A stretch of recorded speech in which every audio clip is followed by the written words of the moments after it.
There is a podcast about an island in the North Atlantic where people have been looking for an incredible treasure for more than 200 years.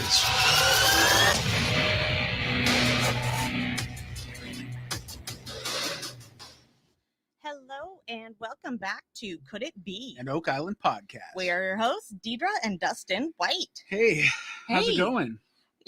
Pretty good. Yeah, we just had a major holiday here in the States. Yes, in the States, we just had Thanksgiving. Oh my gosh, your turkey was so good. So delicious, because I'm So kind of good. a pro at the whole turkey thing. At the turkey thing, you sure are. Yeah, we had a Thanksgiving dinner with my family. Yes. It was very nice. Yes. And very wonderful. And all the above. I hope you guys all had a wonderful Thanksgiving. all of the above. Yeah, we hope you guys had a great Thanksgiving. I bet you did. And if you were in Canada or somewhere else that didn't celebrate Thanksgiving this week, well, we hope you had a good week. Well, yeah. Yeah. All right. So, one more thing. Tonight, you and I, we have like basically a date for the first time in like a year or so. Yeah.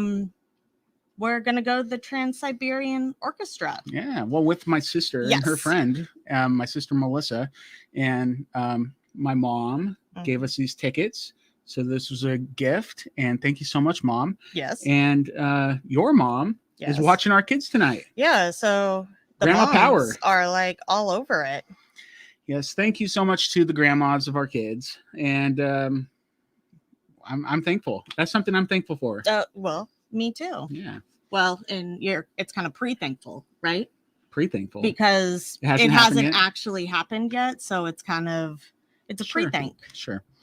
All right. So, hey, we're going to get into the episode. Mm-hmm. But before we do, a quick note. Mm-hmm. You see this awesome shirt I'm wearing? Yes. It says Gearheart. It does. It's got the, Carhartt kind of symbol and lettering, but it says Gearheart. It's pretty sweet. This is a hoodie that Deidre got me from our online store. Yes. OakIslandPodcast.com, and click on online store. Boom. Yep. You go find your own cool hoodie or mug or phone or whatever cover you would like. T-shirts, all sorts of fun stuff. So go check it out. So all kinds of different designs. It's a great way to support the podcast and get some Christmas shopping in. Yeah, it's that time of the year. Come on, guys. I know. It's happening right now. You just put up a Christmas tree yesterday. Mm-hmm. It's beautiful. It is. It's really good.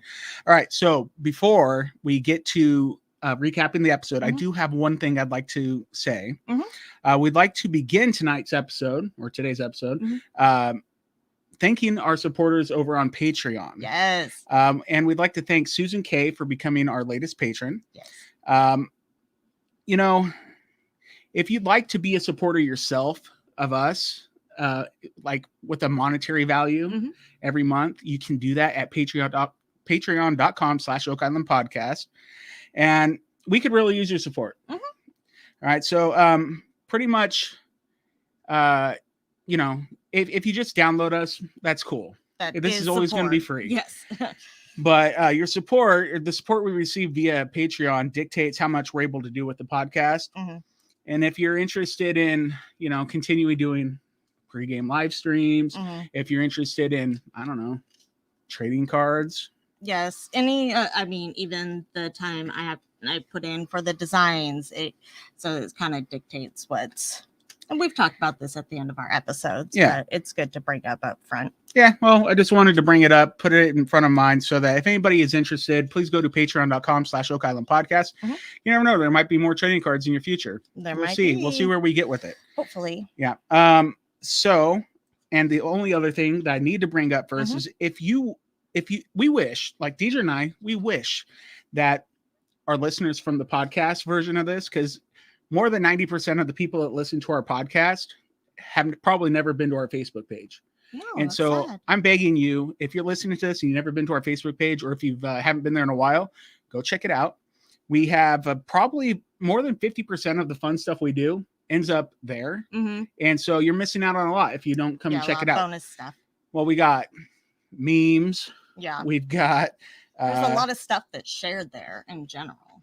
Well, yeah. And we, like we mentioned pregame, we do a pregame live stream once a week before the episode begins. Sometimes we have special guests on it. Like we had Steve Guptill and Laird and Scott Barlow. Yeah, I mean, that was killer. fun. And then, maybe on our next live stream, we'll show off some of those trading cards we made so you can see what they look like if you've never seen them before. So anyway, come check us out, facebook.com/Oak Island Podcast. All right, now we get to the episode. The actual episode. What's the name of the episode? Spoils alert. Yeah, it's season 9, episode 4. Spoils alert. Yes. Cool. All right, so the show begins in the swamp. Do you want to start there? Yeah, we can start in the swamp. So what happens in the swamp in this episode? How many times do they even go the swamp in this episode? Once? Yeah, it might be just the once in the swamp. I'm like looking through the notes and I'm kind of feeling like that was it, which is sad because everything's been kind of a let's get the swamp out of the way then, huh? Okay, so let's do our swamp thing. Do the swamp thing. Okay, Marty arrives to the swamp with Rick, Spooner, Steve, and Laird. And of course, Laird's in charge. You like how Spooner just gets his last name? That's how I do it. It sticks. And honestly, when any of the team call him Ian, I'm like, who's Ian? I know who Ian is. Spooner.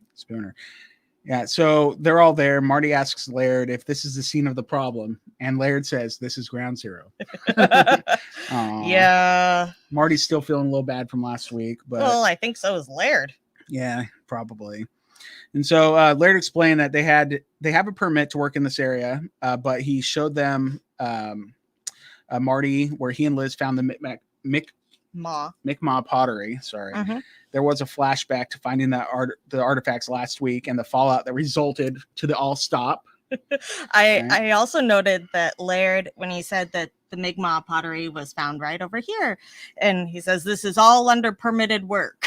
Like, he wants to make sure everybody knows it's been permitted for him to be right there. True that. But that's it. Yeah. Well, he had to make sure we know. Hey, before we go on, in the chat, Jenny getting inky with it is not wanting us to forget about YouTube. Yes. So you can also stream us on YouTube. We have the video. You can see us. We're waving at the camera now. Hi. You can see us through YouTube if you go to our YouTube page, which is youtube.com/Oak Island Podcast. All right. So thank you, Jenny. All right. Yeah. So I don't know. Clotworthy then explains that the team has agreed to stop search activity in the southeast corner of the swamp, also known as the buffer zones. And from there, like whatever that centerpiece is, it goes out 120 feet from one spot in all directions as the no-go zone, The right? radius, yeah. So that tells me on the map that we saw last week that those red circles are 240 feet wide. So ding ding ding ding ding ding. Wow, that's awesome. Because I pulled the radius out of there. So from like the Mi'kmaq pottery or that pile of rocks. It gave you a diameter? Yes. What? But that's good because that means I can align it when overlaying my maps and I have the proper proportions when laying it next to, say, the stone road. It helps me when they don't give me all the information. It's me plugging stuff in.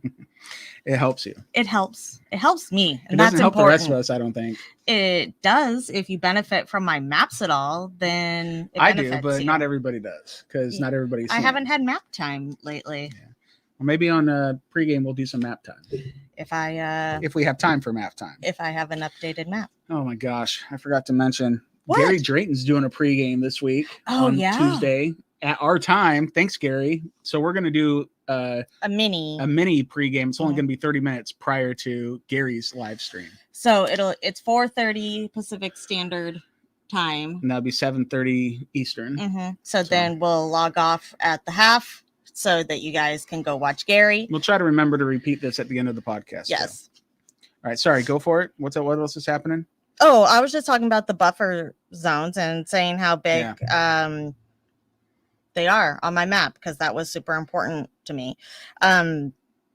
They get into talking about Marty gets into talking about the stone feature or kind of like the pile of rocks, and Spooner replies, that these are definitely human place rocks. Oh yeah. And Marty notes that it isn't as clear as the stone road, which we were just talking about, and Dr. Spooner says it's not, but it's a clear attempt, like with interference between land and wetland that's right there to produce some type of dry surface. And Marty asked maybe a platform, and Spooner agrees. Could be a platform or a continuation thereof a platform or road or wharf, whatever. And Rick says that this particular feature looks a lot like the original paved area. Dun, dun, dun. Ding, ding, ding. Okay, Spooner needs to be looking for sticks under rocks now. He's not allowed to. I know. I'll stop. Sorry. It does Try again later. It does look a lot like the original paved area, though, which is kind of crazy. Yeah. I mean, they look similar, right? The stone road and the original paved area, but not that similar. Like this is much more crude, and to me looks very much like different builders. What are you smirking about? Did you see what Karen said in the chat? What did you do? I spilled water on myself. Oh, clever. My bad. She thinks it's funny. You think it's funny. Oh, yeah, it's funny. It's kind of funny.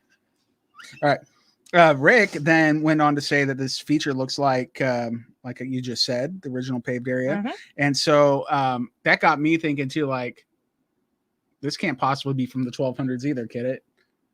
Why not? I don't know. Like, well, that's why I'm saying he needs to look for sticks under rocks. Where was the shoreline back then?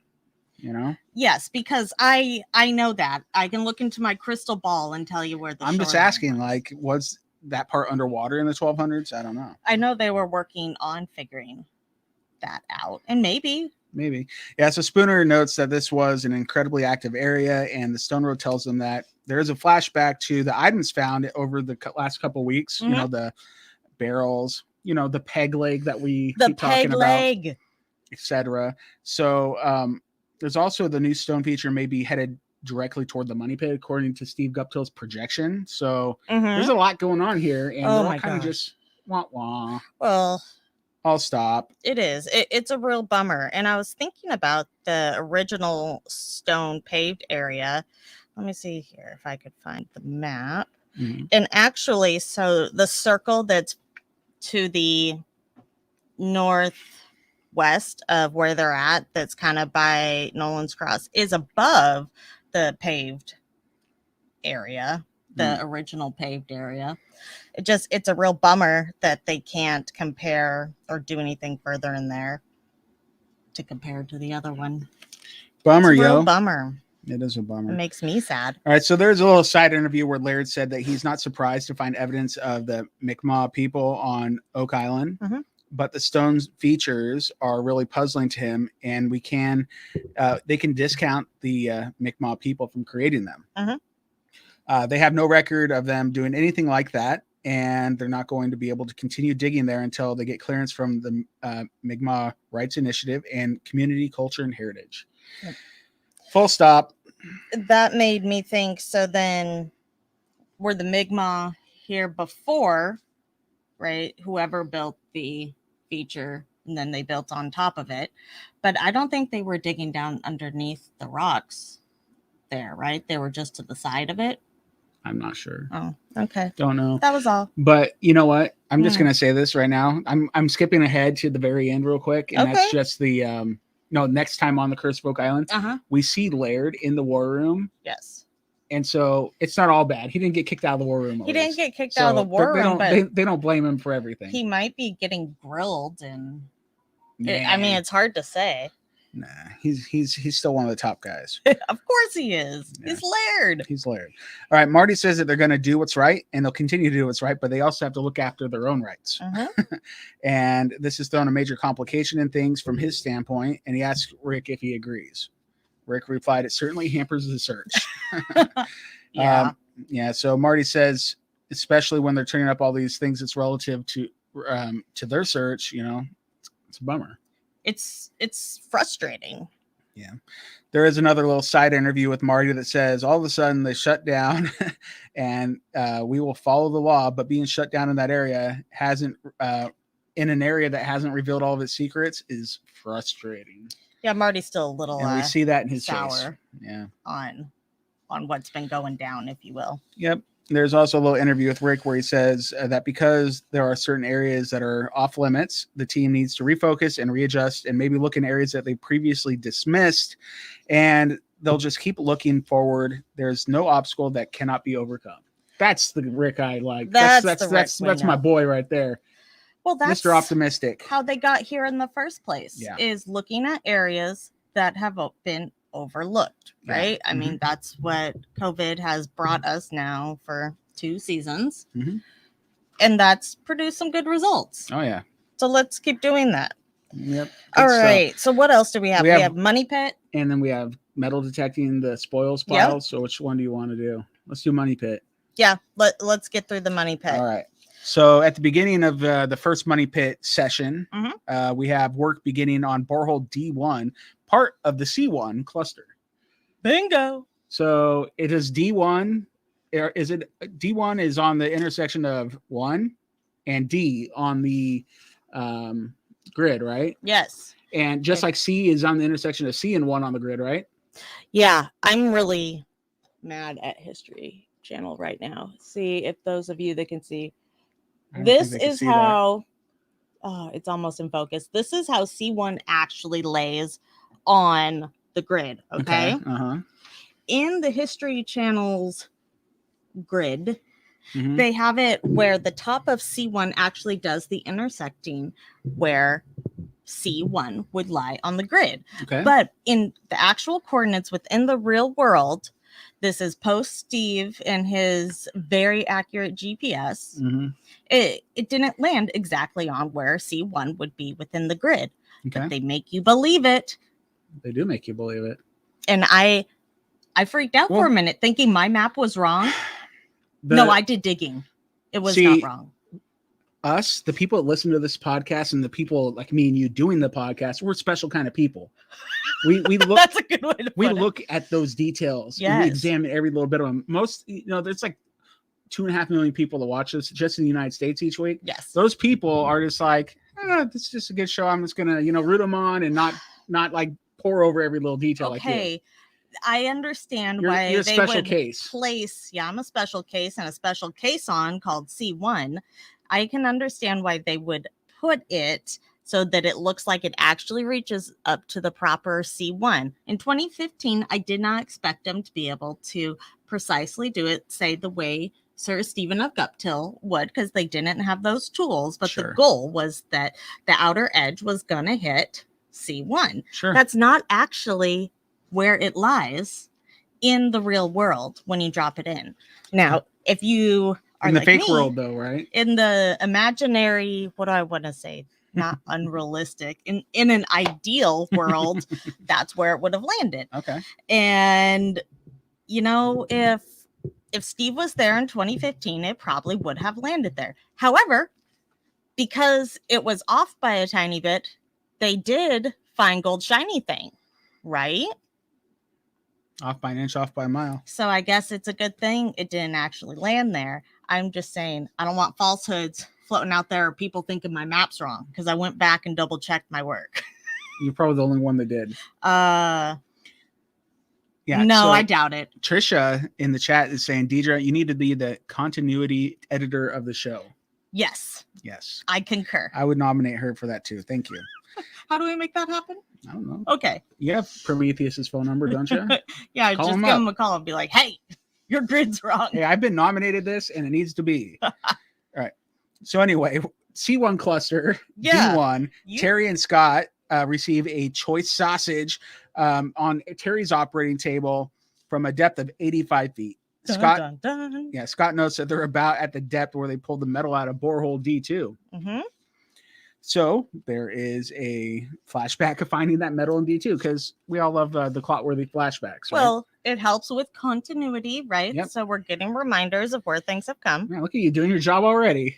That's why I'm here. I'm sure, yeah, they really take their time to pay attention to. Trisha says she can start a letter writing campaign. Well, she said we. She didn't say she would. I think she would. Okay. I think she would for you. Okay. Let's do it. She's one of your biggest fans. Well, I'm one of her biggest fans. Thanks, Trisha. All right. So they put it on the table. They slice it open. It's from a depth of 89 to 99 feet, this choice sausage, right? Less than a foot from the 89-foot area, Terry says that they found something that's interesting all of a sudden. Dun, dun, dun. And they pull out a large chunk of wood, and Terry notes that they found a lot of tunnels around the 90-foot area, in case you forgot. In case, but it makes sense. That's our tunnel horizon. That's our 90-foot stone horizon. I know, man. I want them to find another 90-foot stone. Well, and I keep thinking, okay, so let's say they are in the area of the money pit, right? And if they're moving around, and what if the wood platforms like extended all like a very long way, like you said, turn left? Maybe instead of hitting a tunnel, they're just hitting like the 90-foot platform again and again and again.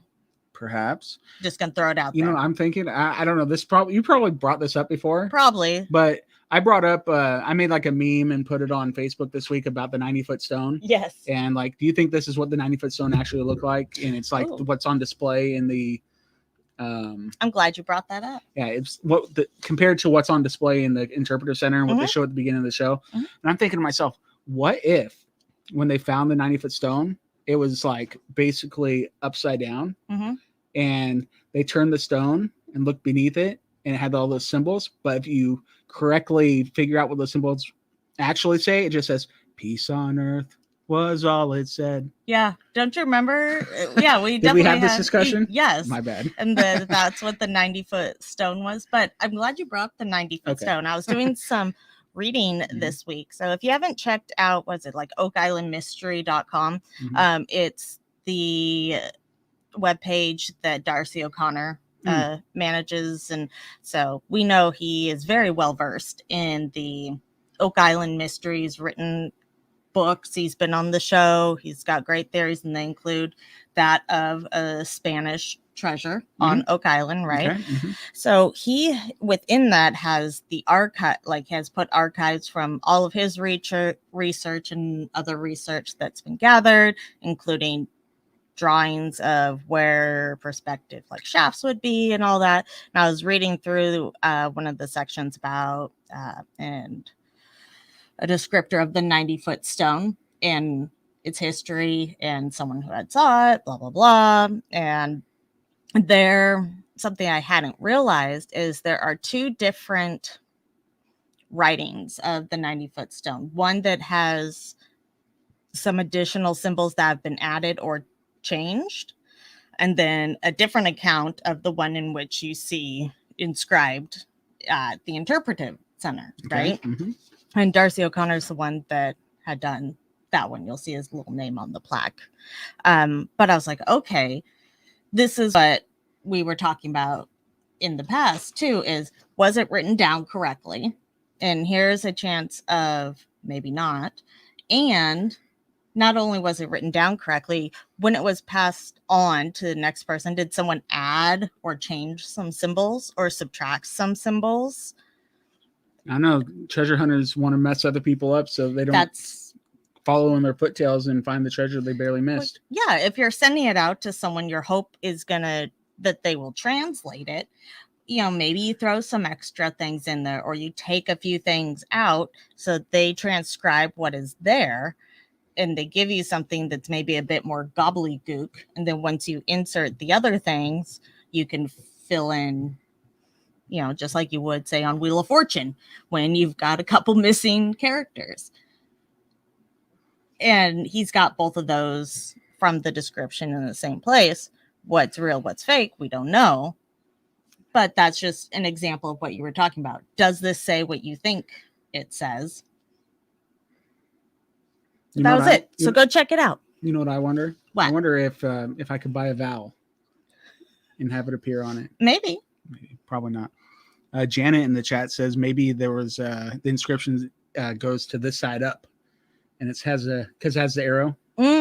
Yeah, it's very possible. If you read some of the cryptography books, or even if you've watched The Lost Symbol, maybe you know how he interprets the symbols on the bottom of the pyramid. Mhm. It's not that you're translating characters, you're reading each symbol differently. I don't know. And in what language? And that's just it. If you're translating it as symbols, because those are more of a universal language than actual characters, that's to say something. Okay, I'll stop. But you started it. I did start it. All right. Back to D1. The money pit. Back to borehole D1. Terry says that if it's a shaft, what the wood they found, it's either a very large shaft or it's a tunnel, and it matches very well with the intersections at 90 feet, like you were talking about, in the C1 cluster. And so they're like, you know what? Let's give Rick a call. Ring, ring. Because why not, right? On the Rick phone. Yep. Rick arrives, and Terry tells him that they think they may have found an intersection of the tunnel, but he and Scott are leaning more towards shaft. Rick says that they are in an area where they have had very little inclination that there may be something up here, and now they have empirical evidence that there's something in this area, so he thinks that they have to continue. Only Rick Lagina uses the word empirical. Yeah, very few people use that word in their common I was gonna say speech. in their common language, maybe to like go back and if you're trying to change up your language in a book. No, but that's just part of Rick's vocabulary. We support it. We do. We love that. Makes Rick Rick. Yeah. He is a unique fellow. All right. So there is a side interview with Rick where he says they may have certainly found man-made workings at the most northerly point or part of the money pit. So on that basis alone, it's significantly interesting. The hope, of course, is that it is original work, and thus the implication that we are near to a depositional target. Oh, Rick. At least we can understand what he's saying. He's very clear. Even if it's... He's very clear. Yeah. But you know what? There is one more part of the money pit area that's a little more north of all that. The Women's Memorial. Yeah, where was it? Shaft 2? I hope they don't have to tear that thing down. I guarantee they do, because we've seen overhead aerial shots float. Oh, they tore it down? I'm 90% sure that they've been digging in that area. I thought that maybe it was a different spoils pile, but it looked like that was... I don't recall. I don't think I've ever seen that, but maybe. It was early in the year, so hard to say. Hard to say. Well, Rick tells Scott and Terry that they'll see where this goes. Terry replied, "We'll follow the evidence." Always. Like they always do. All right, so that was the first trip to the money pit. Money pit. What's the next trip to the money pit? Round 2 in the money pit. Are you working on a different borehole? Yes. So Terry and Charles, they're working on borehole CD 4.5. Terry says, "Let's see what Lady Luck gives us." While Adam from Choice Sausage brings over Choice Sausage. From Choice. How about from Choice Drilling? I like Choice Sausage. Well, that's what from Choice Drilling brings over a Choice Sausage. Grade A, grade CD. Oh man, that is some good stuff. Yep. And puts on the operating table. Adam informs Terry or Charles that the sausage is from 78 feet in depth. Okay. I like Choice Sausage. So they cut it open. They're looking at it. Charles found wood at approximately the 75-foot level, like, because he's like, well, this is about 3 feet from the end, right? Yeah. And so he does some quick math in his head, simple math. Right. Terry says that they went from rich clay into a section of beam, some kind of timber. Thinks it could be part of a tunnel. Charles concurs. Of course. Then Scott shows up. Make sure everybody's behaving themselves. Anyway, so Scott pulls up to Terry's operating table and shows him, they show him what they found. They're pretty excited to tell someone. Charles says if there's metal in here, the pinpointer will find it. Ooh. And he's got his pinpointer ready to go, right? I mean, he's pretty excited and pretty proud of his job. Like, he's the only one allowed. He is it's like he's certified in the pinpointer. Terry does most of the stuff at the table, but Charles is there to detect the metal. Yes, with his pinpointer of pointing. Yeah. And as Charles is running it over the section, he gets a hit, but it's like, I'm not sure if it's a screw or not in the table. So Scott offers to kind of lift said sausage up. Thanks, Scott. Teamwork makes the dream work. And sure enough, Charles goes across and it's a legit metal find. And Charles says, whatever the heck is that? Oh, wait. Uh-oh. I actually loved that. What the heck that is? I don't know. That feels like a classic Oak Island line. So I was like, Charles can always say, I need to hear that again then. What the heck that is? I don't know. Okay.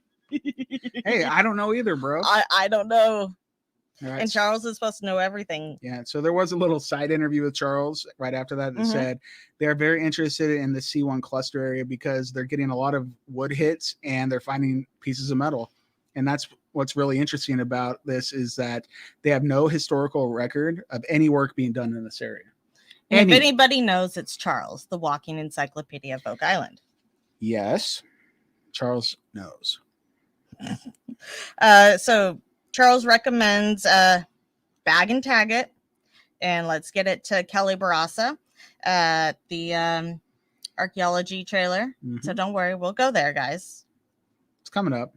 Rick arrives to the mine pit with Brendan McMahon from Choice. Terry gives Rick the lowdown of what's been happening. Charles shows Rick the piece of metal and tells him it has some weight to it. Rick says that it's hard to say what it is, and he and Brennan agree that it's not from the drilling rig. So he calls it another mystery. That's what it is. Classic Oak Island. Classic Oak Island. Yeah, they're like, that's not from our stuff. Nope. But that was super interesting and cool, right? Because they found another piece of metal. Because we learned more about it later. Yeah, so from there... do we go back to the money pit again? I don't think so. Nope, we don't. That was it. But we do go somewhere else. To the Oh, come on. Oh, I thought you were going to push the button first. No, we have to say it first. Oh, to the archaeology trailer.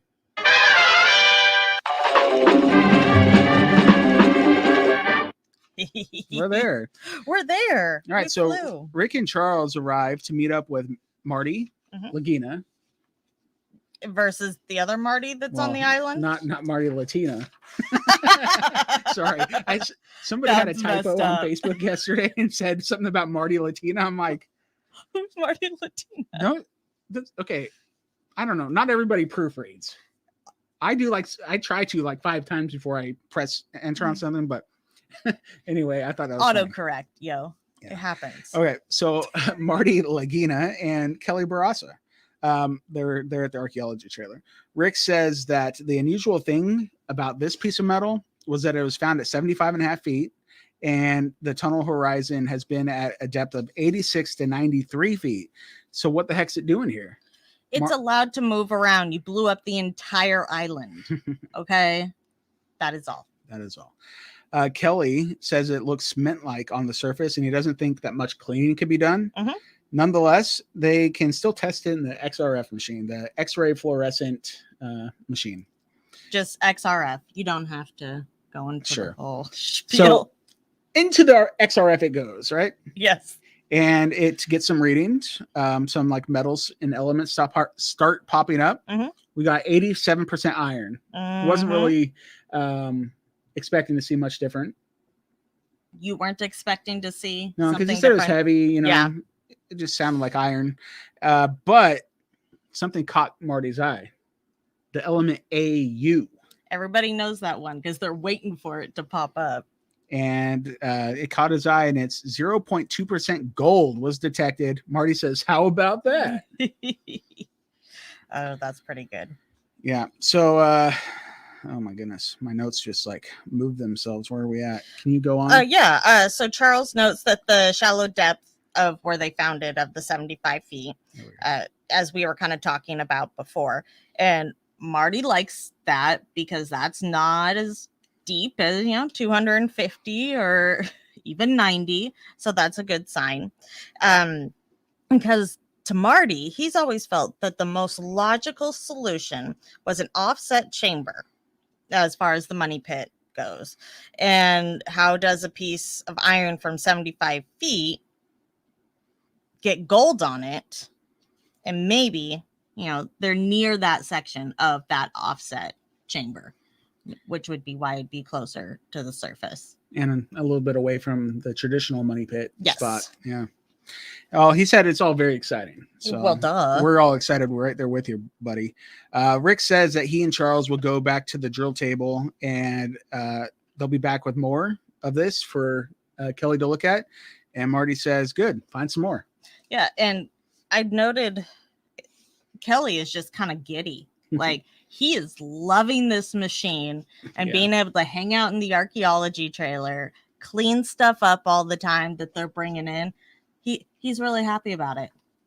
He was stoked. He is very happy about that. But now we're leaving the archaeology trailer. Away from the archaeology trailer.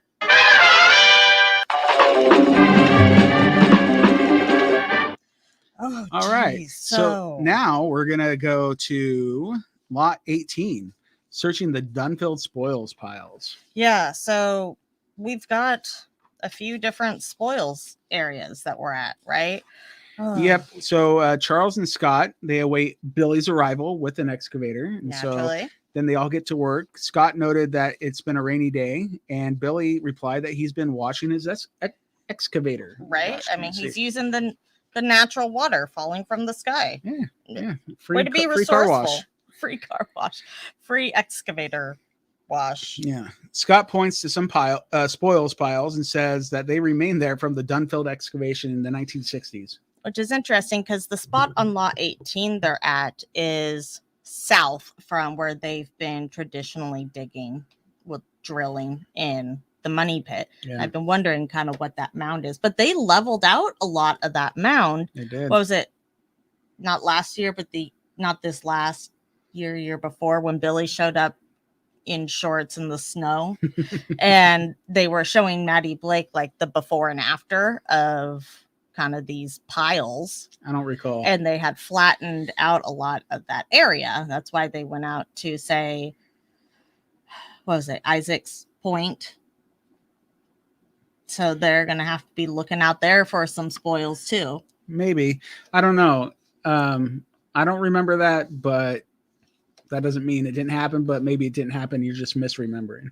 I highly doubt that. No, actually, I do remember him talking about pushing stuff out to Isaac's Point. It's definitely not as high as it used to be, and they took it to other areas to fill in, which is probably why they ended up behind Dan Blankenship's memorial. I mean, it had to go somewhere. You can't just leave a giant mountain. You can't. You could, but that wouldn't be good. Mm-hmm. Let's not do that. Yeah, so Charles says that they could spread out some of it, and get Gary over there with his metal detector. I was trying to say metal detector and Gary at the same time. Mary detector. Yeah. I talked to Gary today. I know. I saw. Yeah. He's like my best friend. No, he's not. I mean, yes, he is. Yeah. Well, he posted a picture on Facebook of like him, or I think he probably did on Twitter too, but his treasure finds, or Instagram is what he does usually, right? So he put a picture of like his metal detector in the water, and he has a ring that's on the ocean floor that he's like scuba diving or something to do his thing. And I asked him, do you say to yourself, my precious, every time you see a ring in the water, or does your mind go straight to Bobby Dazzler? And Gary told me, he says, ooh, look at that.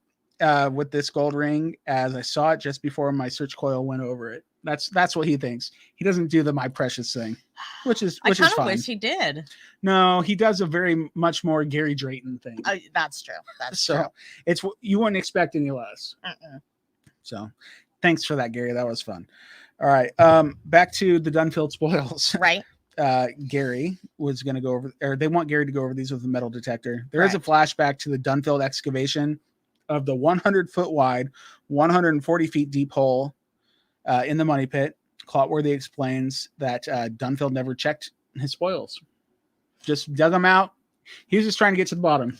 Well, and he didn't do like a cylinder down. No, it was a cone. Like you had to, so it didn't cave in on itself. Yeah. But I think a lot of people, when they hear those numbers, they're like, okay, 100 feet wide, 140 feet deep. That must mean all of that is scooped out, which it wasn't. No. And I've been trying to find better documents that kind of show how I've seen a few on Facebook that show kind of the dig and like the different layers of the earth. Yeah, but I'm trying to be able to pinpoint it on the map. So like what we have in the maps we usually see for the edge of the Dunfield dig is only about 25 feet wide. So I'm wondering if it's 100 feet wide. I'm guessing it's also not a perfect circle, but it could have been. I would like to know how far out, like where exactly that all lied and what the angle was coming down. If I know if it's at 140 feet deep, I can figure it out clearly, but it would give a better idea of where the intersections actually took place. But that's all I got.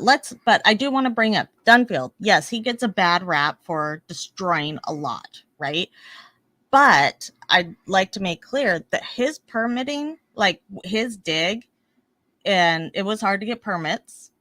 He only had 6 months. So he's just like, I just got to do as much damage as I can. I mean, when you're only given that and they won't extend it versus what they're talking about with a big dig taking years. Yeah. What are you going to do? You're not going to be sifting through looking for clues along the way. You're looking for something big you're going to run into. So justice for Dunfield? I'm not saying justice for Dunfield, but for a treasure hunter to come in and say, well, I have 6 months and this is the most likely way, and I'm going to find it. And I'm going to find it. Yep. You're not thinking about anything else. Yep. And if he had not done that, there'd be a big red circle over that area right now. Exactly. He provided some green and not the spendable kind. Because I think he went bankrupt probably after that. Yeah. Well, he ran out of money, that's for sure. Yeah. All right. So, in a side interview, we have Marty saying that these spoils piles could find Rick's one thing. You can find anything. Yeah. So who the heck knows? That's why it's worth going through them. Clotworthy explains that since the team can't work in the swamp, that's why they're looking in this area. Bingo. Wait. See? Oh, bingo. Exactly. That's not off limits. Just like when Steve and Michael John were searching through old spoils from before. Might as well do it. And they came out with the stone. Well, we're going to get to that stone. Oh, we are. All right. So Gary and Jack also joined Charles, Scott, and Billy out there at the spoils piles. Billy told Gary that he spread the spoils real thin for him to go through. Gary says, let's find something. Let's find something good. And Jack says, go get him, Gare. It's like he's released the hounds. Yeah. To which Gary replied, I'll be calling you. Calls him pretty quick. Mm-hmm. There is a side interview with Rick, and he says that they're hoping to find an artifact that is an aha moment, and he doesn't know what it could be. It could be some woodwork shaped by the hand of man that comes from a very early date. Gary gets a hit. He finds a piece of metal that he didn't believe was a spike. He identified it as a chisel. Yeah, it definitely looked like smaller than you would be for, say, tunneling. Mm-hmm. He says that it's an oldie because it has some heft to it. Uh-huh. And then we had Charles agreeing, and Jack asked what you would use a chisel like this for. And Billy says that he thinks something like the finer details on stonework. Charles agrees with that assessment. So, I don't know. Basically, we have Clotworthy going into a thing. Maybe this was the chisel used for the 90-foot stone, And, he explains history on the several carved stones on the island, the HO stone, the G stone, The 1704 stone, 90-foot stone. There's actually pictures and more documentation about these on that Oak Island Mystery page, Website? like pictures and What is it again? OakIslandMystery.com, I believe. Darcy O'Connor's Cool. website. On there, I actually read an account of. So I had heard that the bottom of the oak tree that was above the money pit had inscriptions on it, but it was actually a stone near that, according to Darcy legend, whatever the account he read was. But there's no picture of that stone, naturally. Wah, wah. Wah, wah. That doesn't help us a whole lot then. No, but it could have been the key, legit. Yeah. Well, they do talk about the 90-foot stone, how it was found in 1804, and it could have been translated to saying 40 feet below 2 million pounds are buried. And I'm thinking, okay. I don't think it said that. It said, drink your Ovaltine, please. I think it's a lot more likely to say that. I don't know. I just think it said something else, but I've never tried to decipher that thing because I don't believe that code is what's really what was on the 90-foot stone. So I don't know. But you're really into the 90-foot I love the 90-foot stone. I hope they find it someday. Hopefully. Like, I don't know. I still think the thing they found in the book bindery is the 90-foot I mean, stone. it could be. It's not to say it isn't. I don't know. It's pretty cool. Anywho, back to Gary.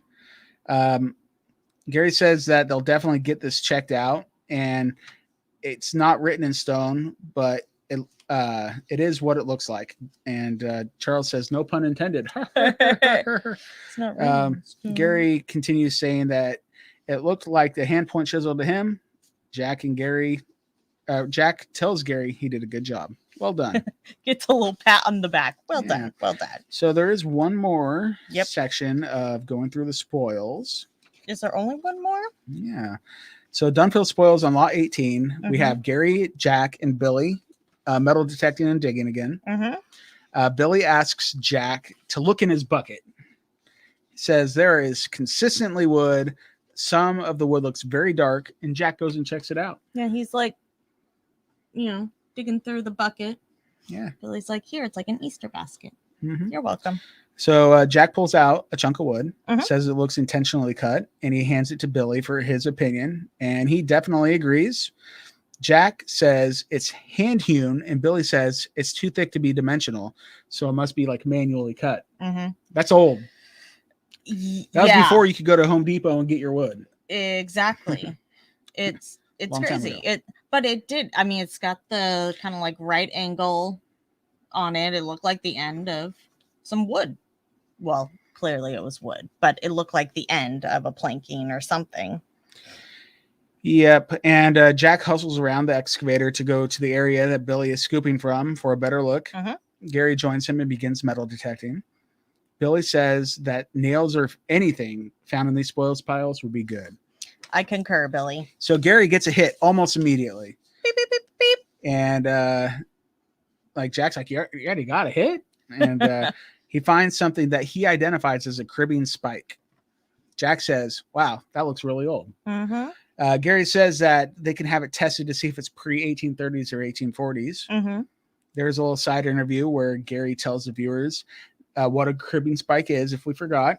It's an iron fastener used to connect two pieces of wood together, normally associated with shafts or tunnels, and this spike could be part of the construction of the original money pit. Yeah, I mean, they haven't told us yet this year what it is, so if there's newbies. Yep, so they needed to let us know. All right, that is it for like boots on the ground stuff. Now we're doing some war room. Yeah. Let's see here. What is our first war room? We got a war room with Dr. Rayside. So we had Mark. Who's Mark? So now I'm trying to say Marty and Rick together. And I got Mark. I was like, Mark. I was really thinking her. Did I miss someone? There's not somebody new in the war room.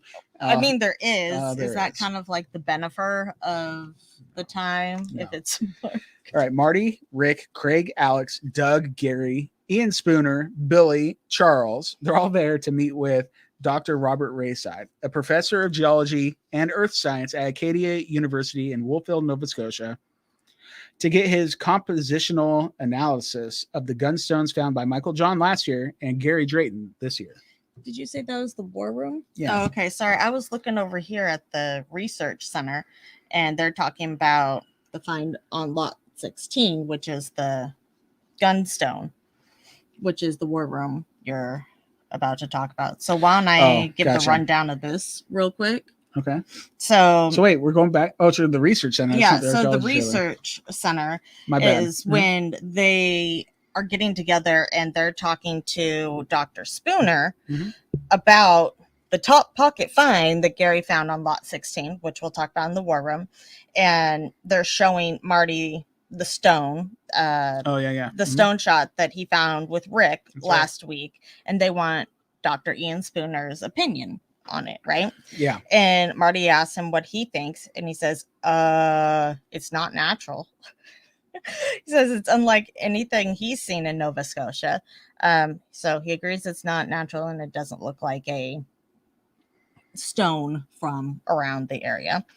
And Gary says that he believes they found another gunstone and they look to be, of the same caliber as the one that they had found before. Spooner says that the main thing to him is that they're not from Nova Scotia. And Rick says that that's important. I'd agree, Rick. I'd agree. And Spooner said, hey, really, you should take it to an expert, aka not me. I mean, I can tell you it's not natural, but that's really it. And Marty's ready to take it straight to Krista Brousseau. And he wanted to take it yesterday. Yeah. he was ready to go before even seeing it. So they all agreed that it's very, very odd.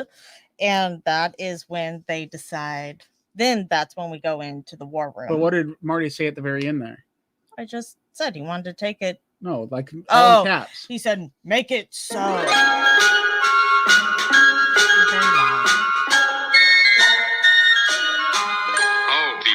Outside is frightful, but the fire is so delightful. And since we've no place to go, make it so, make it so, make it so. Hi. Wow. I haven't done that in a while. I know. It's Christmas time now. And his shirt matches Marty's. So yeah, make it so. Make it so. Oh my gosh. You're something else. No, make it so, Marty. Okay, so back to the war room where everybody is gathered and they're talking to the doctor. The whole crowd. Dr. Rayside. Yeah, and so, Marty asked Dr. Rayside what his opinions are on the stones, right? So Dr. R says that when he first saw the rocks, he thought that they might have been just picked up off a beach somewhere, but then he got a chance to really look at them. And he used a hand lens, he says, and saw that they are small. They're small green minerals in each one, and that his best guess is that these are, how do you say that word? Olivine? Olivine? Yeah. Bearing rocks? Ovaltine? Yeah. Of an olivine garbo and olivine basalt. A basalt is a rock that erupted volcanically, and a garbo rock is a rock that never quite made it to the surface. I'll take his word for it. I believe you. You know, wait. I'm thinking to myself, don't they already have a geologist? I know. Maybe they needed a... Terry was too busy and they need... It's like a second opinion. Terry's always busy. Exactly. He really is. He's worried about wood embedded sediments and limestone. So he's got a different job. That's it. All right. So let me see. Where was I at? Oh, Marty asks if that kind of thing is likely to be found on Oak Island. Dr. R says, definitely not. Like, do you have a volcano nearby? Yeah. Marty's like, I like that. He liked that info. Dr. Rayside, is that what his name is? Yeah, Rayside, continued that the composition of the rocks is quite unusual for anything he would expect to see in Nova Scotia. Rick asks, well, where else in the world might these kind of rocks exist? And Dr. R replied that they are generally in hotspot volcanic island chains like the Azores or the Canary Islands. those would be obvious places to find something like this. Doug and Rick kind of give each other the look. You know the look, right? Well, Like, yeah. They do. And Gary says that those two islands are synonymous with transatlantic adventurers and conquistadors. The Canary Islands for Spanish, and in Spain, and the Azores for Portuguese, like what Terry DuVoe's been talking about. Right. It's all coming together. Right. Trisha in the chat, she's saying Garbo, which I'm sure we're saying wrong, is made from cooled magma, not lava. So lava is above the crust. Well, look at that. Well, look at here. Deidre likes cheese in the crust. I do. I don't. It's fine. It's delicious. Like, I just don't like Pizza Hut. It's the Garbo of pizza. Okay, if you say so. Or the lava. I'm not. Well, if it's, lava's above the crust, so it's the Garbo of pizza. Thank you. Thank you, Trisha. Appreciate that. Oh my gosh, I keep losing my place in the notes. It just keeps going right back up to the top. I don't know. Well, there's a flashback that discusses the Spanish and Portuguese theories. Yes. Clotworthy goes on to explain that Dan Blankenship and Fred Nolan thought that, rogue sea captains may have used Oak Island to hide a portion of their plunder. Definitely not out of the question. And then there was also a flashback to Terry DuVoe and his Portuguese theory, like I just mentioned. Yep. Marty asks Dr. R, what the heck are these gunstones doing on Oak Island? Dr. R says that perfectly spherical stones like this being transported to Oak Island would be very unusual. Yeah. Craig chimes in and says it's almost like a 1 in a million shot that these things were found on Oak Island. A shot? I don't think he actually. I know. I like the pun, though, so that works. That was my pun. 1 in a million, but they could have done like trading elsewhere before coming overseas. I mean, there is a lot of. Oh, yeah. Well, and all those people are going to have cannons and guns and stuff. So exactly. Yeah, but I mean, especially that one that Gary found, it's like perfectly circular. Pretty cool. Yeah, it's Billy says that one of those came from underground at the money pit, and that's the crazy part. And that's Doug added that it came out of the caisson that we put in right next to C1. I mean, that's something. Yeah. So in a little side interview with Rick, he says that these two stone shots are not native to Nova Scotia, and they're from two geographic regions that are highly aligned with the Portuguese and with Spain. And we now can say to ourselves, what theories align with these stone shots originating from those areas? Yeah. I mean, what fits with that? If that's a piece of the puzzle, what else fits? Oh, man. A lot. There's so many different types of things and different origins, if you will, that have been found on the island. We have to keep in mind all the different trade routes of the times and what people were doing, what rulers were around. How many different layers has this story? How many different time frames? Don't know. It could be from the 1200s, yo. It could be. Templar, baby. All right. Marty calls this presentation astounding, says that it was a great bit of data for them, and he thanks Dr. Rayside on the behalf of the whole crew. Dr. R replied that he was happy to help. In a little side interview, Marty says that these two little cannonballs are one of the most significant things they found on the island because they were being phased out from use in the early 1600s. And they find themselves with a way to back there to that date again, early late 1500s, early 1600s. That's seems to be a lot going on in Oak Island at that time. Yeah, a busy place for sure. All right, so now we got the final war room. It's the final war room. Sorry. The final war room. Rick, Marty, Craig, Alex, Steve, Paul. There's a Paul sighting. Paul, what's up? Tom. Dan Henske. I mean, it's a real party This up is in a here. who's who. Yeah, in the of war This is rooms. great. Doug, they all welcomed Dr. Krista Brousseau. Yeah. Yay! Good job. I was so happy to see her in the war room. That's a lot of fun. Yes, we love her. So Dr. Brousseau is there to present her scientific analysis of the metal artifact found at the depth of 75.5 feet in borehole CD 4.5. Yep. Marty says that Dr. Brousseau, obviously, she's there with some results, and she responds that the war room's she's found. What are you trying to say? I don't know. Well, she agrees that they are interesting, very interesting. Because we're sitting here, we're talking about the cannonballs, right? No. Oh, this is the metal. Yeah, duh. My bad. I'm in the war room. Where are you? Clearly not. All right. So Rick explains to Dr. Brousseau that it's exceedingly rare for metals to come up out of their cores when they're drilling at all. And if she finds it interesting, they certainly will too. Yes. So she says that the breakdown of the object that is that they had sent her, the thing from 75.5 feet, it's an iron object, and it does contain manganese in one spot and in very high concentration. So typically for her, she considers that an indication that the manganese is original to the ore body and not added.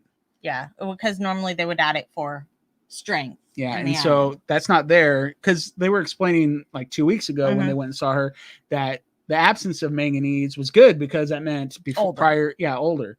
But this presence of manganese does not indicate old or new. Yeah. Okay. It's just being part of the original ore. Okay, I like that. All right. So she says that the real interesting part of this particular object is there were several gold flakes on it. Several.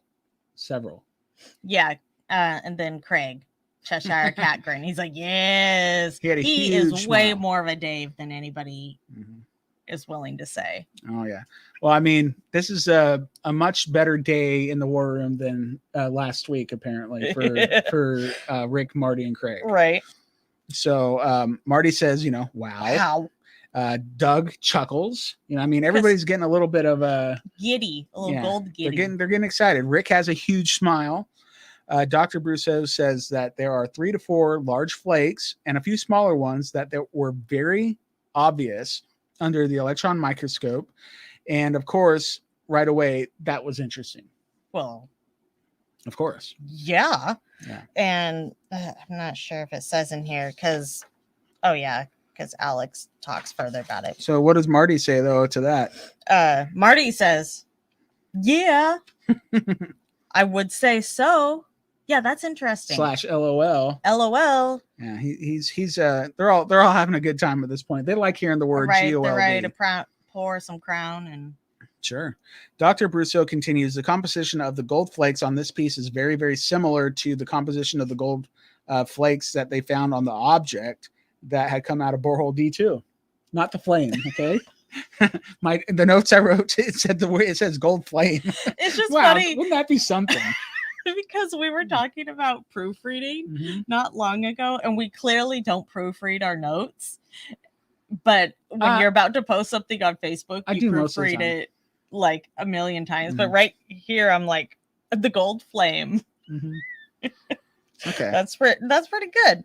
But no, that's really interesting that the gold flakes having the same composition. Yeah. Right? I mean, for sure.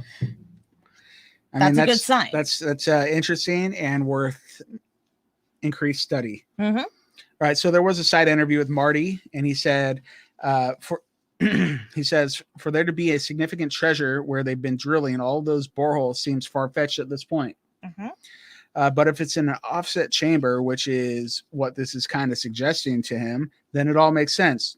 It makes sense why it still might be there and why their predecessors didn't find it. And to him, that's exciting. It is exciting, especially considering C1 and the C1 cluster itself would have been offset. Yeah. So Alex asked Dr. Brousseau if she knows how the gold flakes are adhered to the metal, which is something I was wanting to know. Are they stuck to it or wedged in? Dr. Brousseau replied that they are stuck into the metal itself. This at some point, like it would have been transferred onto the ore. It wasn't part of the composition originally. It was gilded.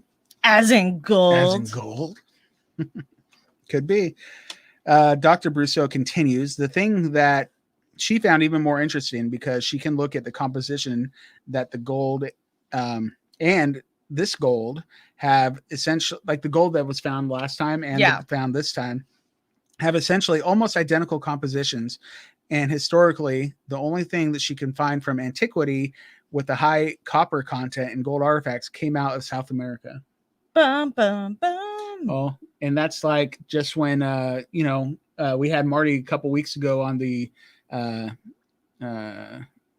Interpretive Center patio saying Spanish gold. Right. I mean, and then we see Doug, like it just before it goes to commercial break, we see Doug going, oh, like he's just like, he's so excited. He is like in his happy place. Right. He really is.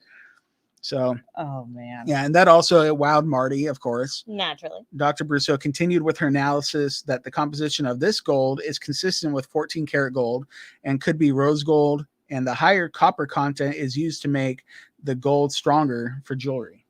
Which is a good sign, right? Because things like artifacts or treasure oftentimes would include jewelry. Something you want to be a little bit more durable, possibly. I don't know. Something to think about. Something sacred. Could be. Maybe. Maybe. Alex. Huge smile. Huge smile. He is a happy camper too. He's like, oh, please, let's find this because I don't want to be here for the rest of my life. Yeah, for episode 2, season 1. I thought it was episode 1. Episode 1. I don't know. Rest my summer. Hopefully not the rest of my life. Well, dude. Sorry, bro. You're already past that point. You're in now. Yep. All right. So Doug asks if this means that this gold has definitely been worked by man and couldn't be naturally occurring. Krista Brousseau replied that she didn't think this could be naturally occurring. That's a good question, Doug.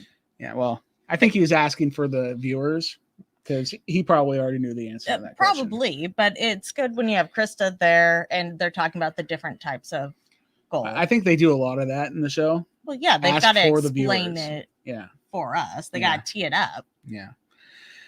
All right. So Marty says that he's excited that it's shown up on 2 different pieces and he's reached out to some treasure hunters looking for Spanish gold.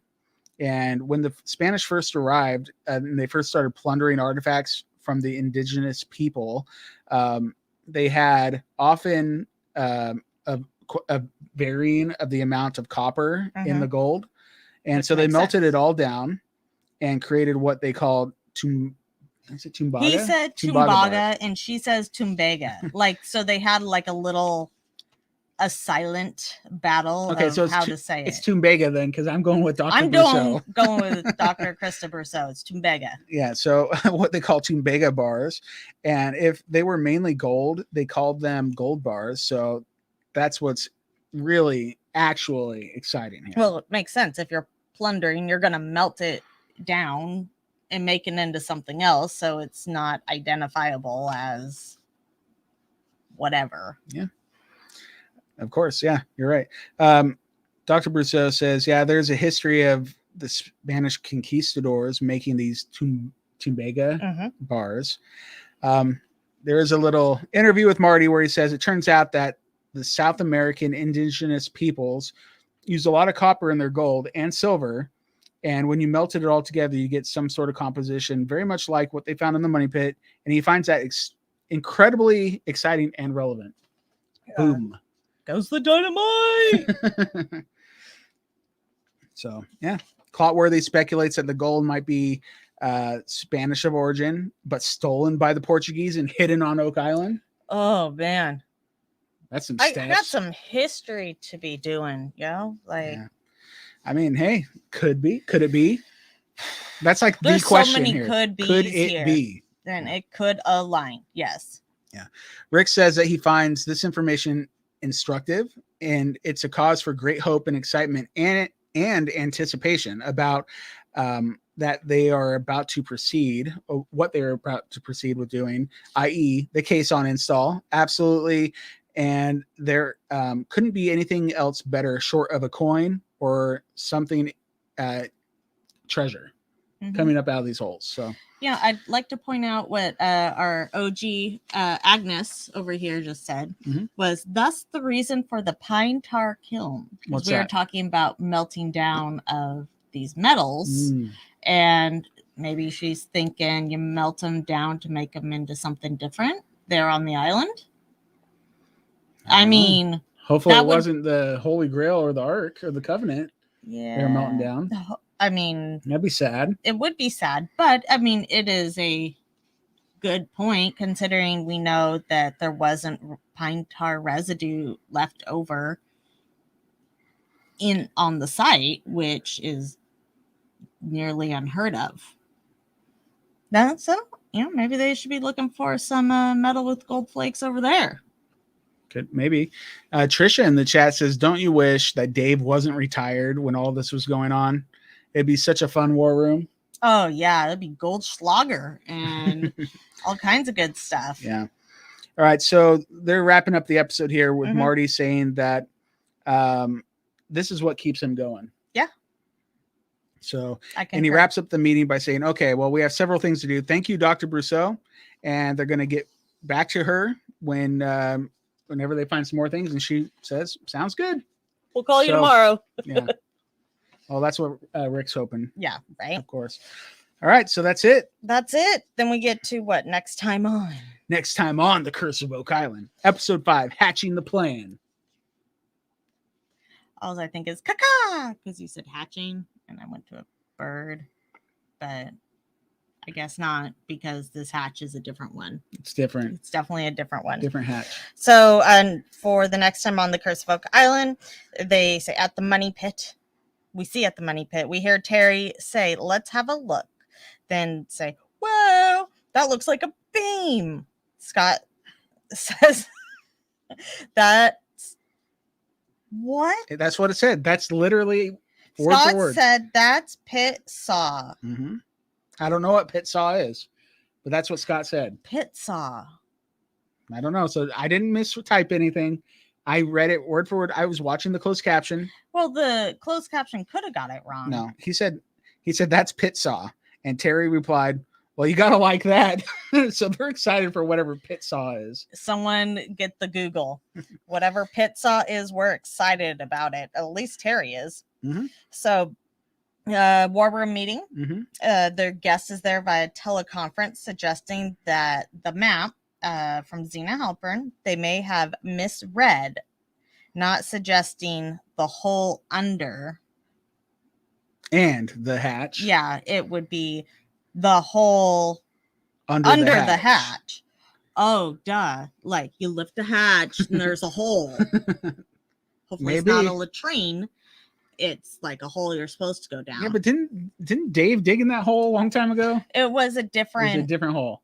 Well, where they thought said hatch could be, and then it ended up being Dan Hensky that had dug the hole, and he let him explore it and was like, "Hey guys, hey, I dug that." When in doubt, you should just ask Dan first because he'll tell you if he dug the hole or not. If you don't ask him, he's gonna let you explore the hole. All right, so from YouTube, Jazida, Jazdia says sawn by 2 people at one time.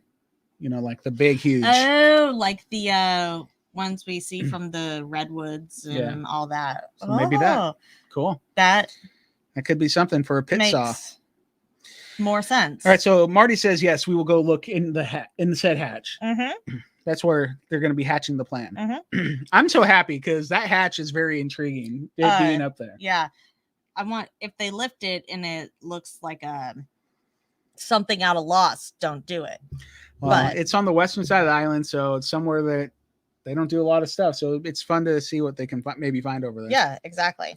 All right. So the next part of the note says, Colin says we conducted a magnetometer survey. I don't know who Colin is, but he's the one doing the survey. But it said his name on there. Yes, and the magnetometer survey, if I remember right, because they were talking about doing a very low VRF survey, like what the Behringer survey was. Okay. Maybe that's what this is. Could be.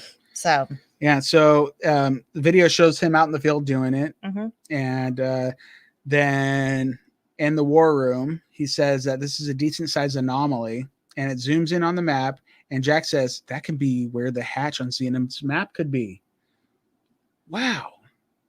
Wow. Well, Yeah. it's worth gonna go check out. And then I would say, can we please look at Fred Nolan's maps and see if there was anything indicated but not labeled? Because we know, excuse me, you know, he would indicate something being somewhere, but wouldn't label like what it was.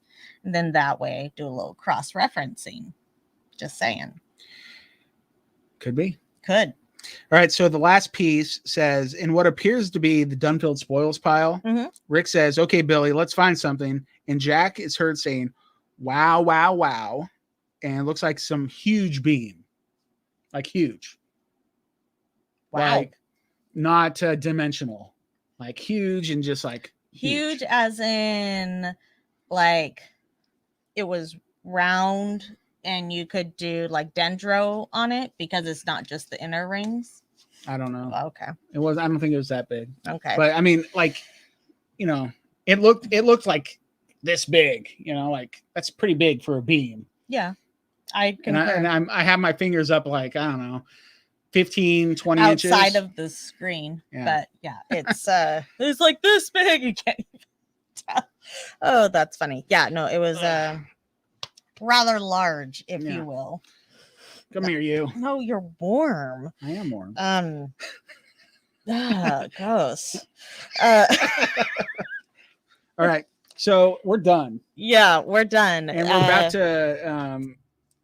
So what day is today? Sunday, and then we will have pre-game on Tuesday at 4:30 p.m. Pacific, 7:30 p.m. Eastern, and that's because at 5 o'clock Pacific, 8 p.m. Eastern, we have Gary Drayton doing a Facebook live stream of his own from I think probably the Oak Island account. So make sure you're following them as well. Yep. And then we will be here to do a recap of the next episode, hopefully on Thursday next week. Yes, hopefully we get all the suns and moons or whatever to align. Not all the suns, because that would be weird. But There's at only least one around these parts. All the moons. There's lots of moons in the solar system, but only one real. Okay. moon. What I was trying to say is just hopefully we make everything magically happen. Okay, so what we do have left to do is our clot-worthy moments. Oh yeah, duh. So who won the clot-worthy moment of the week last week? Okay, last week was Mi'kmaq pottery discovered along the New Stone feature. Mi'kmaq pottery. Man, I thought people might not vote for it because they're like mad at finding Mi'kmaq pottery on Oak Island and causing like a halt. A slowdown. Yeah. Well, good on you for not holding that against them. Exactly. All I think right. it was a very good clot-worthy moment. Okay, so we have good job. Yay. Yay, that's the winner. So this week we have two new clot-worthy contenders that we're going to put up on YouTube, or not yet YouTube. We're going to put it up on Facebook for you to vote for the winner. So what are the choices this week? A possible tunnel or a shaft some 90 feet deep in the area where the team also recently found evidence of silver and gold. Oh, I love It's a I love that one. It's a long moment. He had a lot of information to get out in that one breath. Heck yeah, he did. And it was awesome. Nicely done, Robert. How did that one begin? A possible tunnel. Okay. Okay. All right, so what does that one go up against? A metal object, also discovered with possible evidence of a wooden tunnel, some 75 feet deep in borehole CD 4.5. Whoa. He does it again. Dang, man, he is so awesome. That is legit. It's impressive. Like, that guy's gotta really have some lungs on him. Well done, Clotworthy. Well done. Bravo. Right. So we have some metal and a tunnel. Yeah. And if you want to vote, all you got to do is go to facebook.com/Oak Island Podcast. Find our group that's inside that if you go to Facebook and go to our page, there'll be like a thing where you can look at community, home, a few other things. Click on the one that says groups. Yes. Click on it and go to Could It Be an Oak Island group and join it. And if you're not, and if you are, just go there and vote for the Clotworthy Moment of the Week. Yep, exactly. And it'll be those two up against each other. So it'll be fun to see which one wins next week. Okay. And last but not least, the ways you can get a hold of us. Go for it. So we obviously have Facebook at Oak Island Podcast. We also have on Instagram. You can find us at Oak Island Podcast. You can email us oakislandpodcast@gmail.com. We're on Twitter at Oak Island Pod. We also have a phone number, message line if you want to leave us a nice little voicemail. Yeah. It's 360-836-4549. Yay. Yeah. So you can do all of those things. You can also, like we said at the top of the show, if you wanted to support us, you can go to patreon.com/Oak Island Podcast and support us for as little as I think like $3 per month. And it goes a long way to keeping the show going.